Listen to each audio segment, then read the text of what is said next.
Bonjour à tous chers utilisateurs Asana. Aujourd'hui on se retrouve pour une vidéo qui va revenir sur les dernières fonctionnalités lancées sur ce début d'année 2024.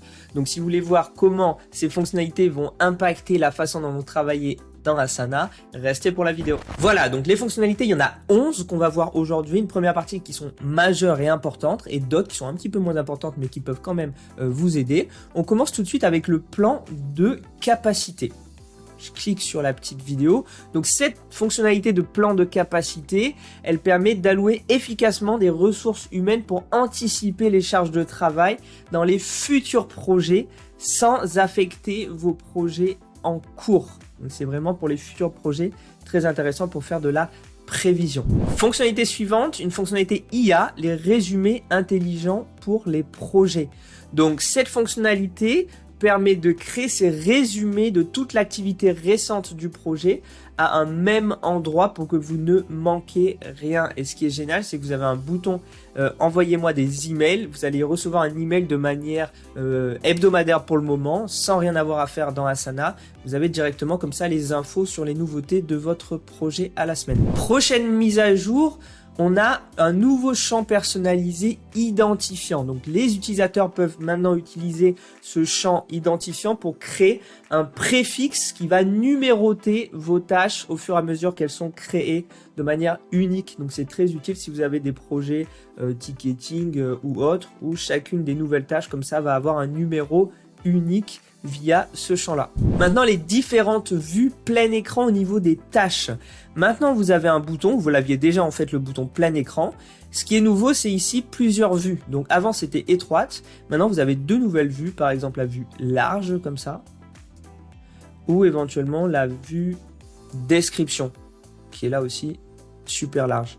Ces vues larges, elles sont très utiles si vous partagez votre écran par exemple, et vous voulez montrer de manière plus claire l'ensemble d'une description, des images en très grand, ça peut remplacer des slides concrètement. Hein.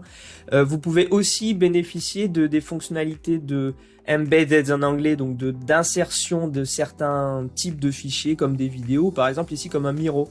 Donc là j'ai un Miro qui est intégré dans ma description, je peux vraiment travailler directement sur mon Miro à partir de la tâche Asana sans aller sur Miro.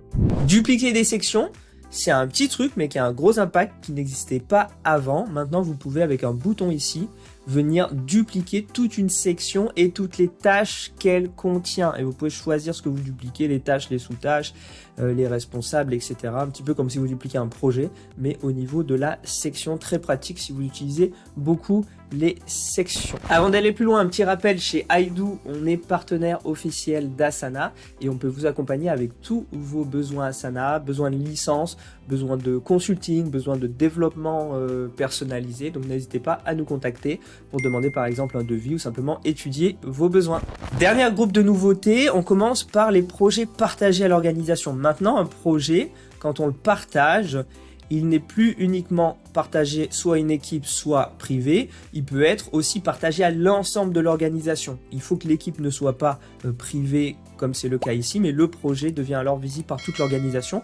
Il reste associé à l'équipe dans laquelle il est créé, mais il est visible par tout le monde, notamment par exemple si les personnes le cherchent ou alors si elles sont ajoutées dans des tâches, elles vont directement voir tout le projet. Les onglets portefeuille et objectifs dans les résultats de recherche. Donc maintenant, bien pratique, si vous cherchez par exemple un terme, donc vous avez bien sûr les différentes typologies de recherche ici dans la recherche rapide, mais si vous allez vraiment au bout de la recherche, par exemple comme ça, là vous tombez sur la recherche complète et maintenant il y a des onglets portefeuille ici et objectifs. Donc ça c'est bien pratique si on veut vraiment chercher parmi beaucoup de portefeuilles, on va retrouver des résultats de recherche en lien avec les portefeuilles et non plus les projets ou les tâches uniquement comme jusqu'à présent. Toujours sur les portefeuilles, des nouveaux filtres. Par exemple, si j'ouvre un portefeuille, ici par exemple, on va voir que dans la vue liste maintenant, j'ai accès à des filtres.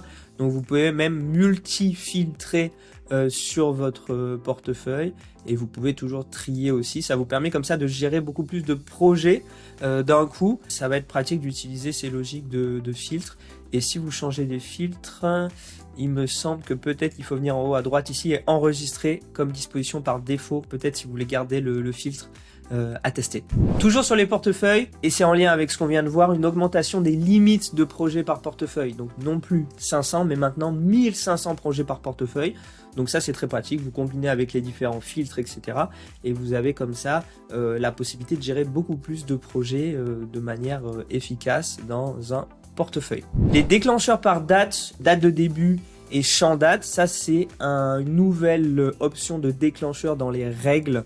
Je vous le montre pas, mais vous avez un nouveau déclencheur qui s'appelle déclencheur par date de début. Ça permet de créer des règles un peu plus intelligentes basées sur la date de début. La fonction aujourd'hui dans les formules, celle-là elle est utile. Donc ici vous avez les formules qui existent depuis quelques temps, ces champs personnalisés qui permettent de faire du calcul. Vous avez ici dans avancé un certain nombre de fonctions et d'entrées, et là vous avez maintenant aujourd'hui. Donc ça vous permet de créer des formules liées à aujourd'hui.